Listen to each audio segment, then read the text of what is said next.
So hello friends, कैसे चल रही है आप सबकी पढ़ाई। तो यहाँ पर आप लोग के लिए मैं लेकर आया चैप्टर नंबर 7 आपके मेंस्ट्रुएशन का प्रॉब्लम सेट के जो 2 क्वेश्चन बच गए उसको।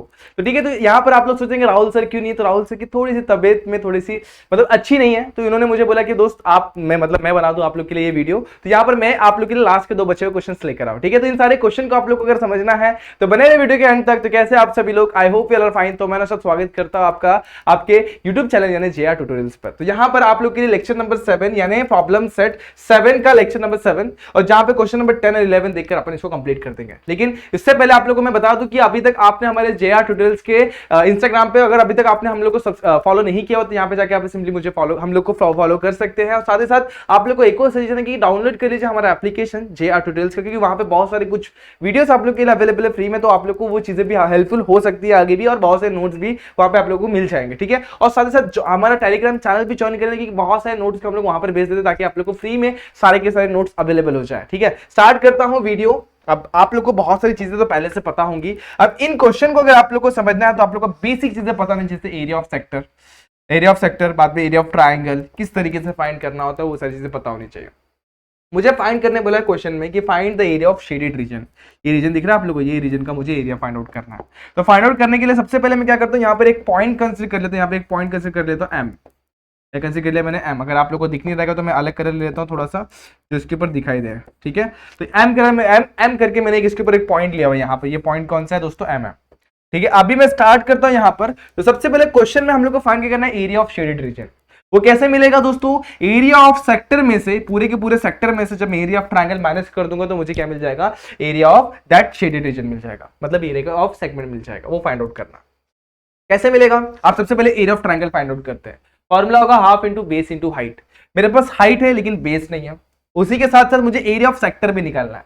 एरिया ऑफ सेक्टर का फॉर्मूला क्या होता है, एरिया ऑफ सेक्टर का फॉर्मूला होता है theta upon 360 multiply by pi square.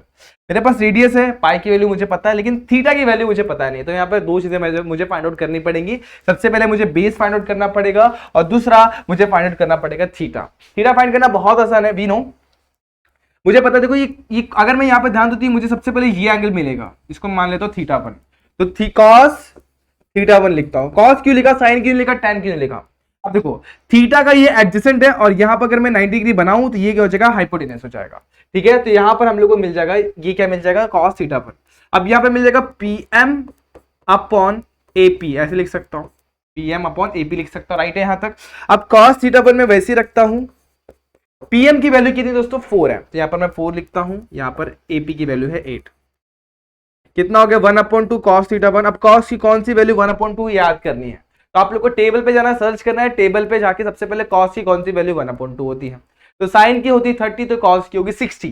तो यहाँ पर क्या है, cos 60 क्या होता है हमारा, थीटा 1 होता है। ठीक है, आप लोग को टेबल याद होगा मेरे हिसाब से दोस्तों। तो थीटा 1 हमें कितना मिल गया, 60 डिग्री। थीटा 1 हमारा क्या है, एंगल APM। देयरफॉर यहाँ पे लिखता हूँ, देयरफॉर एंगल APM हमारे पास कितना हो गया, 6 डिग्री। मेरे हिसाब से ये समझ में आ गया। सिमिलरली अपन क्या फाइंड आउट कर सकते हैं दोस्तों, सिमिलरली अपन एंगल BPM भी फाइंड आउट कर सकते हैं। BPM वो भी कितना हो जाए, 60 डिग्री। हमें कौन सा थीटा चाहिए, तो दोस्तों पूरा एंगल चाहिए था, APB चाहिए था। Therefore angle APB equal to what, angle APM plus angle BPM। Reason क्या है इसका, एडजेसेंट एंगल। रीजन डाल देना आप लोग को, एडजेसेंट एंगल। ठीक है, अब दोनों भी 60-60 है, तो कितना हो जाएगा एंगल APB 120। ठीक है, ये समझ में आ गया आप लोग को। तो एक्चुअल में हम लोग को थीटा मिल गया 120। अब हम लोग को एरिया ऑफ ट्रायंगल अगर लगाएंगे half into what, area of triangle का अगर फॉर्मूला डायरेक्टली लगाता हूं, एरिया ऑफ ट्रायंगल का फॉर्मूला क्या हो जाएगा दोस्तों, ये ट्रायंगल है ना आप लोग का APB के लिए डायरेक्टली फॉर्मूला लगाऊंगा APB के लिए, तो मुझे फॉर्मूला मिलेगा half into R² into sine theta. और साइन थीटा की वैल्यू 120 और साइन 120 की वैल्यू अभी तक आप लोग को पता नहीं है, मुझे पता है लेकिन अभी तक आप लोग को पता नहीं, इसलिए यहाँ पर वो मेथड अपन अप्लाई नहीं कर सकते। ठीक है, मेरे हिसाब से अभी आप लोग को ये चीजें क्लियर हो रही रहेंगे। तो हम लोग क्या करेंगे, हम लोग भागेंगे दूसरे मेथड पर। कैसे, थीटा मिल गया, अब अपन निकालेंगे ये साइड AM निकालेंगे। AM निकालने के 2 मेथड है दोस्तों। देखो आप लोग पाइथागोरस थ्योरम से भी निकाल सकते हैं, दोस्तों साइन थीटा की हेल्प से भी निकाल सकते हैं। तो sine theta we know, sine theta 1 equal to what, opposite मेरा क्या है, अपोजिट अपॉन हाइपोटेन्यूज। अपोजिट मेरा यहाँ पर कौन है दोस्तों, AM है, हाइपोटेनस मेरा कौन है, AP है। ठीक है, तो यहां पर मैं बस वैल्यूज को डालूंगा और आंसर निकालूंगा। sin 60 equal to what, AM मेरे पास कितना दोस्तों, AM है नहीं है मेरे पास, मुझे फाइंड आउट करना है। और PM AM मेरे पास नहीं है, AP मेरे पास है, कितना है 8। अब वी नो sin 60 की वैल्यू होती है √3/2, यहां पर लिखता हूं मैं √3/2 इक्वल टू AM अपॉन 8। तो AM की वैल्यू मुझे मिलेगी 8 मल्टीप्लाई बाय √3/2, 2 1 जा 2 4 जा, तो AM की वैल्यू मुझे मिल गई 4√3। अब यहाँ पर क्या है, साइड है दोस्तों, और सब कुछ सेंटीमीटर वेंटीमीटर में कुछ दिया हुआ है क्या, हाँ दिया हुआ, तो ये कितना हो जाएगा, सेंटीमीटर। तो AM मुझे मिल गया। अब मुझे AM मिल गया तो मुझे BM भी कितना मिल जाएगा, उतना ही। लेकिन मुझे पता है perpendicular drawn from the centre of the circle towards the chord bisect the chord, ये स्टेटमेंट मुझे पता है। तो यहाँ पर मैं लिखूंगा perpendicular drawn from center of the circle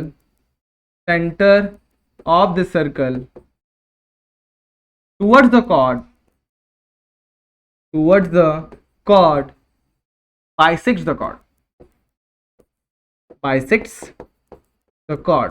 ये समझ में आप लोग को, तो कॉर्ड क्या करता है, सिंपली बाइसेक्ट कर देता है। मतलब क्या, यहां पर ये चीज AM और BM क्या हो गया, इक्वल। देयरफॉर मैं लिखता हूं AM is equals to BM, और सिंपली मैं ऐसा भी लिख सकता हूं AB is equals to 2 times AM, और AB मुझे मिल जाएगा, AB की वैल्यू मिल जाएगी मुझे कितनी, 2 मल्टीप्लाई बाय 4√3 दैट इज 8√3।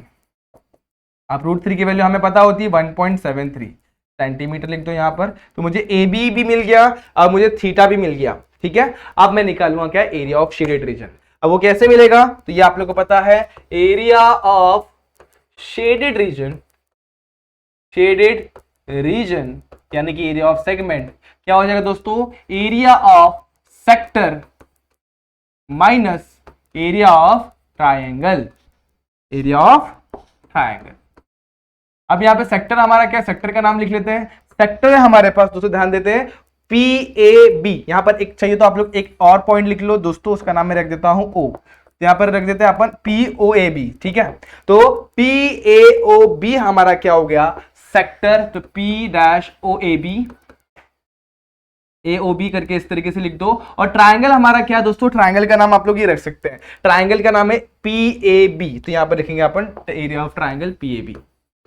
ठीक है, अब सेक्टर का फॉर्मूला यू नो क्या होता है, theta upon 360 multiply by pi r square. ठीक है, माइनस एरिया ऑफ ट्रायंगल का फॉर्मूला, एरिया ऑफ ट्रायंगल क्या होता है, half into base into height. अब गौर किया जाए, इस ट्रायंगल में हमारा बेस है AB और हाइट है हमारे पास AM, तो AB मल्टीप्लाई बाय AM, इस तरीके से आप लोग लिख सकते हैं। अब वैल्यू को सब्स्टिट्यूट करते हैं, तो हमारे पास थीटा की वैल्यू है दोस्तों 120, ये हमारे पास 360, पाई की वैल्यू क्या पुट करेंगे, 3.14 पुट कर दो चलेगा, और आर की वैल्यू हमारे पास कितनी दोस्तों, आर की वैल्यू हमारे पास 8 है, तो 8 का square minus half into A B हमारे पास कितना 8√3 मल्टीप्लाई बाय AM हमारे पास कितना है 4। अब आप लोग चाहे तो कुछ चीजें कैंसिल कर दीजिए फटाफट से, यहाँ पर कितना जगह 1/3, तो 1/3 मल्टीप्लाई बाय 3.14 मल्टीप्लाई बाय 64। ठीक है, आगे बढ़ते हैं, यहाँ पर कितना हो जाएगा 4, सॉरी यहाँ पर कितना हो जाएगा 2, 2 1 2 2 4 और 8 2 16 हो जाएगा। √3 की वैल्यू कितनी होती है 1.73। अब टाइम को थोड़ा सेव करते निकालते थोड़ा सा कैलकुलेटर, आप लोगों को ट्राई करना, आप लोग की खुद की कैलकुलेशन के साथ हाथों से सॉल्व करना दोस्तों, फटाफट से आप लोगों को इसका सॉल्यूशन मिल जाएगा। अब मैं क्या करता हूँ, सबसे पहले 3.14 को मैं मल्टीप्लाई करता हूँ 64 के साथ, क्या मिल गया 200.96 इक्वल टू मारता हूँ और इसको डिवाइड करता हूँ मैं 3 से, तो डिवाइडेड बाय 3 कितना मिल गया 66.98 मिल रहा है। ठीक है, अब इसको 99 भी लिख सकता हूँ, फर्क नहीं पड़ता, 66.99। ठीक है 66.99, क्योंकि एक पॉइंट आगे अपन शिफ्ट कर सकते हैं। आगे बढ़ेंगे 16 मल्टीप्लाई करते हैं अपन 1.73 से, 16 मल्टीप्लाई बाय 1.73 कितना मिल गया 27.68 और दोनों को सब्सट्रैक्ट कर देते हैं, तो 66.99 में से माइनस करते हैं 27.68 तो हमें मिल जाएगा 39.31। और एरिया दोस्तों, एरिया का यूनिट क्या होता है सेंटीमीटर में है, तो centimetre square, and that is what our required area of that shaded region. Simple है दोस्तों, एकदम आसान है। तो आप लोग को इस तरीके से आप लोग को सॉल्व करना, बस मल्टीप्लीकेशन आप लोग को ध्यान देना मल्टीप्लीकेशन पे, और यहां पर भी, फिर उसके बाद सब्सट्रैक्शन में क्या दिक्कत है, आगे आंसर। ठीक है, तो इस तरीके से आप लोग को एरिया ऑफ शेडेड रीजन मिल जाएगा। अब बढ़ते हैं अपन नेक्स्ट क्वेश्चन पर। ठीक है, अब क्वेश्चन में बोला in the figure square ABCD is inscribe in a sector A PCQ, PCQ दिख रहा है, उसके अंदर एक स्क्वायर बन रहा होगा। आप लोग को स्क्वायर दिखाई दे रहा होगा, अगर आप लोग को नहीं दिख रहा है तो मैं इसको थोड़ा सा अलग कलर से दिखाने की कोशिश करता हूं। आप लोग को अभी दिखना है यहाँ पर, ये रहा स्क्वायर, ये आप लोग को स्क्वायर दिख रहा होगा। ठीक है, तो ये स्क्वायर है ना, इस किसके अंदर, हमारे एक इंस्क्राइब किया गया सेक्टर के अंदर, एक सेक्टर के अंदर इंस्क्राइब किया गया, जिसका radius, the radius of the sector CBXD, ये CBXD दिख रहा है आप लोग को, CBXD एक सेक्टर, इसके अंदर एक छोटा और सेक्टर है, मतलब डबल सेक्टर। अब उसका हम लोग को रेडियस दे दिया हुआ कितना, 20 सेंटीमीटर, मतलब एक्चुअली देखा जाए तो CB और CP हमें दे दिया हुआ 20 सेंटीमीटर, राइट। हमें क्या फाइंड करना, find the area of shaded region. तो दो तरीके से फाइंड आउट कर सकते हैं, लेकिन अपन सिंपल तरीके से जाएंगे। कैसे फाइंड आउट करेंगे, देखो सिंपल एक ही तरीका है, अगर पूरे के पूरे एरिया में से, पूरा एरिया मतलब क्या, एरिया ऑफ बड़ा वाला सेक्टर, उसमें से अगर हम लोग छोटा वाला सेक्टर को सब्सट्रैक्ट कर दे तो हम लोग क्या मिल जाएगा, एरिया ऑफ शेडेड रीजन। ये सिंपलेस्ट फॉर्म है। दूसरा मेथड ये हो सकता है कि सबसे पहले ऊपर वाले पार्ट को भूल जाओ, अब नीचे वाले का शेडेड निकालो, उसके बाद पूरे वाले में से स्क्वायर को माइनस करो, ये पार्ट मिलेगा, फिर दोनों को ऐड करो, फिर मिल जाएगा। तो ये बहुत लेंथी प्रोसेस हो जाएगा, उसको मत फॉलो करो, ये वाला मेथड फॉलो करते हैं, सिंपल वाला। कैसे करेंगे, सबसे पहले स्टार्ट करेंगे हम लोग एरिया ऑफ दिस छोटा वाला सेक्टर, तो एरिया ऑफ स्मॉलर सेक्टर, इसको जरा मैं वहां पे शिफ्ट करता हूं थोड़ा सा यहाँ पे, ओके। तो area of smaller sector, smaller sector कैसे मिलेगा, और स्मॉलर सेक्टर का नाम लिख दो दोस्तों, C-PXD, PX यहाँ पर क्या है दोस्तों, PXD है दोस्तों, तो यहाँ पे लिखेंगे C-BXD, इस तरीके से हो गया BXD। ठीक है, अब यहाँ पर मैंने लिख दिया C-BXD। अब यहाँ पर इसका एरिया कैसे मिलेगा, तो हमें रेडियस पता है, रेडियस की वैल्यू कितनी दोस्तों 20, तो आप लोग को पता है θ/360 multiply by pi r square. अब देखेंगे तो ये स्क्वायर है, तो ऑब्वियसली थीटा कितना हो जाएगा, 90 हो जाएगा, ये पे 90/360 मल्टीप्लाई बाय पाई की वैल्यू 3.14 और आर की वैल्यू कितनी हो जाएगी 20 का स्क्वायर। चलेगा यहां तक। अब यहाँ पर 1/4 9 चौक 36 3.14 मल्टीप्लाई बाय कितना हो जाएगा, ये 20 का स्क्वायर 400, 4 1 जा कितना हो गया 314 सेंटीमीटर स्क्वायर, सेंटीमीटर में दिया हुआ ऑब्वियसली। तो यहाँ पर हमारा एरिया ऑफ स्मॉलर सेक्टर हमें मिल गया। अब लार्जर सेक्टर को निकालना है तो उसका रेडियस पहले फाइंड आउट करना पड़ेगा। अब कैसे मिलेगा लार्जर सेक्टर का रेडियस, सिंपल है, आप लोग सोचो, थोड़ा सा दिमाग लगाओ। अब गौर करेंगे तो उसका रेडियस मुझे कैसे मिलेगा, तो मैं यहाँ पर एक सबसे पहले एक लाइन ड्रॉ कर देता हूँ ताकि आप लोग को दिखने लगे कि रेडियस कहाँ पे है। तो अगर मैं इसको ज्वाइन कर दूं, ए और सी को ज्वाइन कर दूं, तो मेरा AC क्या हो जाएगा, बड़े वाले सेक्टर का क्या बन जाएगा, रेडियस। और अगर गौर करेंगे तो वो जो AC है वो स्क्वायर का डायगोनल भी है, तो स्क्वायर का अगर साइड पता होगा डायगोनल निकाल सकते हैं। तो we know diagonal of square क्या होता है, diagonal of square is equal to √2 times of हमारा साइड। ठीक है, साइड होता है, डायगोनल कौन है यहाँ पे AC, वो क्या हो जाएगा √2 टाइम्स ऑफ साइड। साइड कितना है 20, यानी 20 √2 हमारा क्या हो जाएगा डायगोनल। अब डायगोनल ही हमारा क्या है, AC is what, radius of sector, sector का नाम क्या दोस्तों A'/PCQ। ठीक है, मतलब रेडियस कितना हो गया भाई, रेडियस हमारे पास मिल गया हम लोग को 20 √2 सेंटीमीटर, क्या मिल गया 20 √2 सेंटीमीटर। अब हम लोग को निकालना है area of that sector. Now area of sector A'/PCQ equal to θ/360 multiply by pi into r का square, pi r square. Theta हमारे पास 90 है, सेम दोस्तों यहाँ पर भी सेम तरीके से देखो, आप लोग ध्यान देंगे तो यहाँ पर भी 90 डिग्री ही बन रहा है। मल्टीप्लाई बाय पाई की वैल्यू 3.14, आर की वैल्यू कितनी 20 √2 का स्क्वायर, यहाँ पर भी 1/4, तो 1/4 मल्टीप्लाई बाय 3.14। अब यहाँ पे 20 देखो, यहाँ पे 20 का स्क्वायर 400 और √2 का स्क्वायर कितना हो जाएगा 2, सही है यहाँ तक। 4 1 यहाँ पे कितना हो जाएगा 100, ठीक है। अब 100 से मल्टीप्लाई करेंगे 314, तो 314 मल्टीप्लाई बाय 2 सेंटीमीटर स्क्वायर। इसको वैसे ही रख रहा हूं, मल्टीप्लाई नहीं कर रहा हूं। मल्टीप्लाई कर देंगे तो भी कोई दिक्कत नहीं है। क्या आ जाएगा दोस्तों, आप लोगों को पता है 6 2 8 हो जाएगा। कितना हो जाएगा 6 2 8। चलो तो मल्टीप्लाई कर देते हैं अपन फटाफट से, 2 मिनट लगेगा।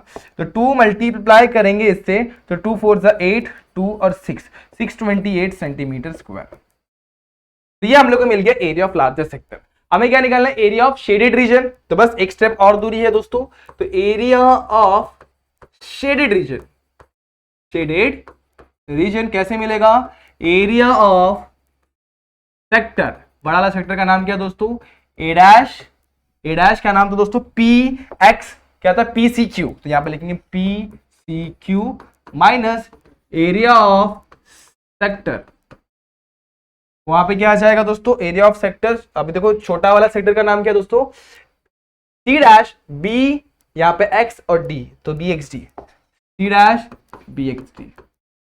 अब सब्सट्रैक्ट करते हैं, तो ये मेरा है 628 और ये मेरा है 314। 628 314 में से चला जाएगा तो बचेगा अगेन 314 एंड सेंटीमीटर स्क्वायर।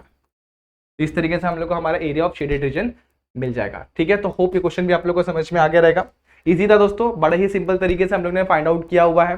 तो 2 क्वेश्चन हम लोग ने सॉल्व किए, बच्चे वो पूरे के पूरे क्वेश्चन अपने कंप्लीट कर दे। प्रैक्टिस करना है ऐसे क्वेश्चन, आप लोग को होप सारे के सारे क्वेश्चन समझ में आ जाएंगे। ठीक है, तो आज के लिए बस इतना ही। होप ये सारे क्वेश्चन आप लोग को समझ में आएंगे। अगर समझ में आए हैं तो like the video, share the video, subscribe our channel. मिलते हैं नेक्स्ट वीडियो में, जहाँ पे अपन क्या करेंगे इसके मिलते हैं नेक्स्ट वीडियो में, जहाँ पे अपन कुछ और नए क्वेश्चन देखेंगे। तब तक के लिए stay tuned and good bye.